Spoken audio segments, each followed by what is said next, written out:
Bonjour à tous, je suis Samuel Stadler, le responsable du service technique pour Trimble MEP France. Merci d'être présent pour ce nouveau webinaire.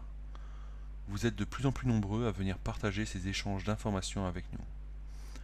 Aujourd'hui, nous allons aborder le sujet des réseaux sanitaires avec l'utilisation du DTU 71 intégré dans Nova.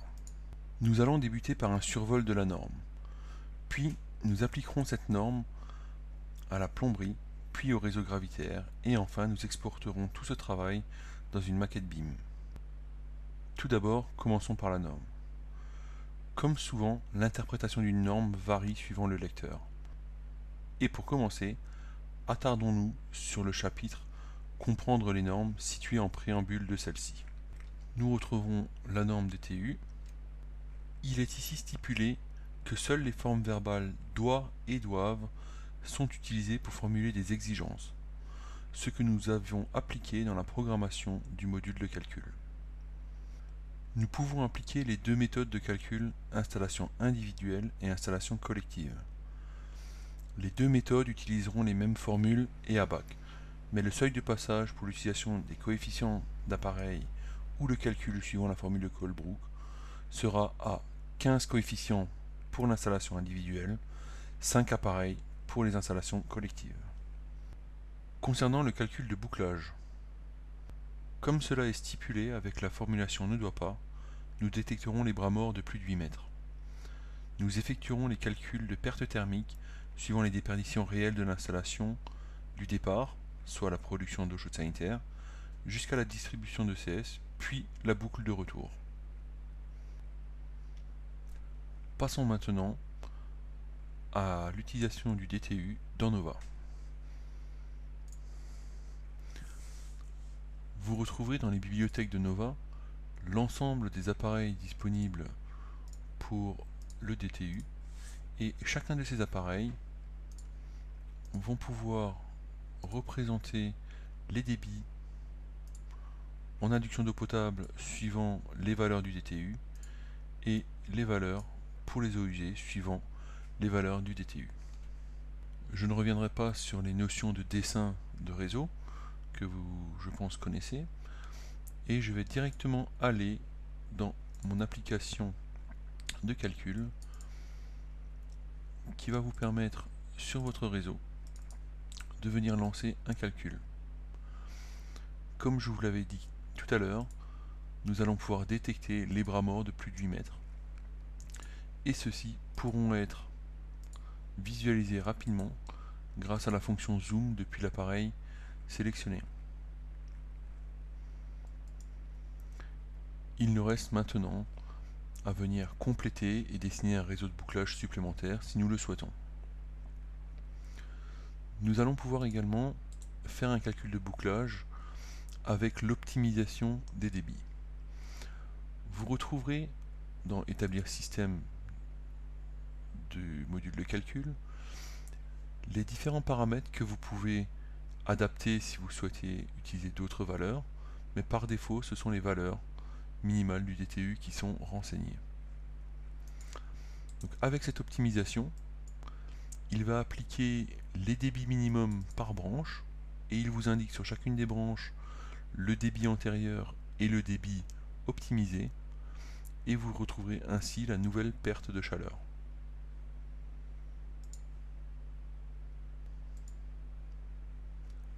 L'ensemble de ces informations sont disponibles dans les rapports spécifiques, soit sur la feuille de calcul qui justifie le dimensionnement des diamètres, ou pour chacun des tronçons, branche par branche, on va répertorier les appareils alimentés par cette branche et tous les calculs associés.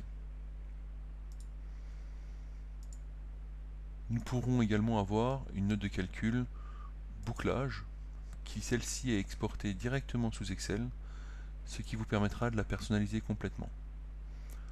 Nous voyons bien le départ depuis la production jusqu'au retour de la boucle, et nous allons pouvoir venir vérifier le calcul de la chute de température du ballon, la distribution et le point de retour de boucle. Vous retrouverez des informations comme la perte de chaleur sur le réseau, la perte de chaleur linéaire ou toute autre information nécessaire à votre note de calcul. Vous aurez également la possibilité de sortir la note de calcul eau chaude et eau froide. C'est un dérivé de la note de calcul justification DDN où vous aurez pour chacune des branches le type de fluide et la dimension utilisée pour le réseau avec les débits, les coefficients de simultanéité et toutes les informations nécessaires. Toutes ces informations, vous les retrouverez bien évidemment sur le dessin et vous pourrez les afficher grâce à vos étiquettes personnalisables. Nous voyons bien sur ce réseau que de 1 à 5 appareils, il a utilisé les coefficients des appareils et au-delà, il calcule la somme des coefficients et calcule un débit brut et un débit probable. Passons maintenant au réseau gravitaire. Donc encore une fois, je ne reviendrai pas sur le dessin des réseaux. Néanmoins, je vous rappelle que vous pouvez raccorder vos réseaux à la perpendiculaire. Nova générera automatiquement les raccordements à 45 degrés. Vous pouvez trouver une fonction très intéressante sur les réseaux gravitaires qui s'appelle modifier le parcours suivant hauteur en faisant un clic droit sur une des conduites concernées. En activant cette fonction, vous allez pouvoir voir afficher les fils d'eau calculés de vos réseaux. Vous pouvez forcer une hauteur de départ, peut-être moins 250, sur un élément, ce qui va recalculer la position et les fils d'eau de tous les autres éléments. Vous pouvez demander à Nova de déplacer un réseau à une certaine altimétrie.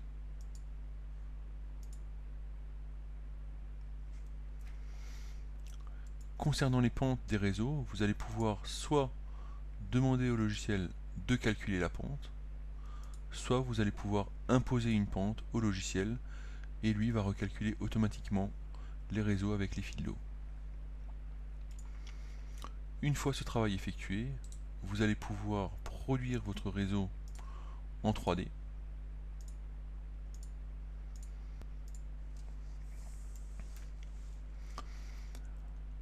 Avec la génération automatique des réseaux, des pentes et des gauchis.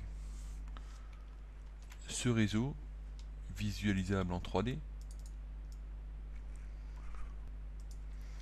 pourra être exporté en IFC. L'ensemble des informations que nous avons éditées à l'instant pourront être exportées en IFC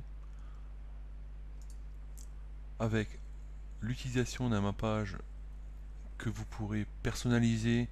Je vous renvoie vers le webinaire concernant les paramétrages IFC et les exports.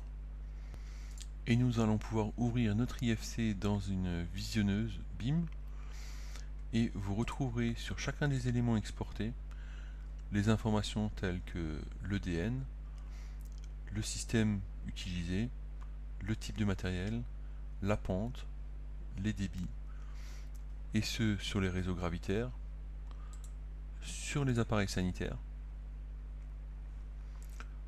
ou bien évidemment sur les réseaux de distribution, ou là sur mon réseau de bouclage, toutes les informations utilisées pour le dimensionnement du bouclage. Merci de nous avoir accordé ces quelques minutes pour cette présentation du DTU dans Nova 12. Je vous rappelle que nous avons des sessions de formation disponibles prochainement concernant ces thématiques et d'autres. Et pour plus d'informations, n'hésitez pas à nous joindre aux coordonnées indiquées ci-dessous. Je vous souhaite à tous une très bonne journée et à très bientôt pour un nouveau webinaire de présentation.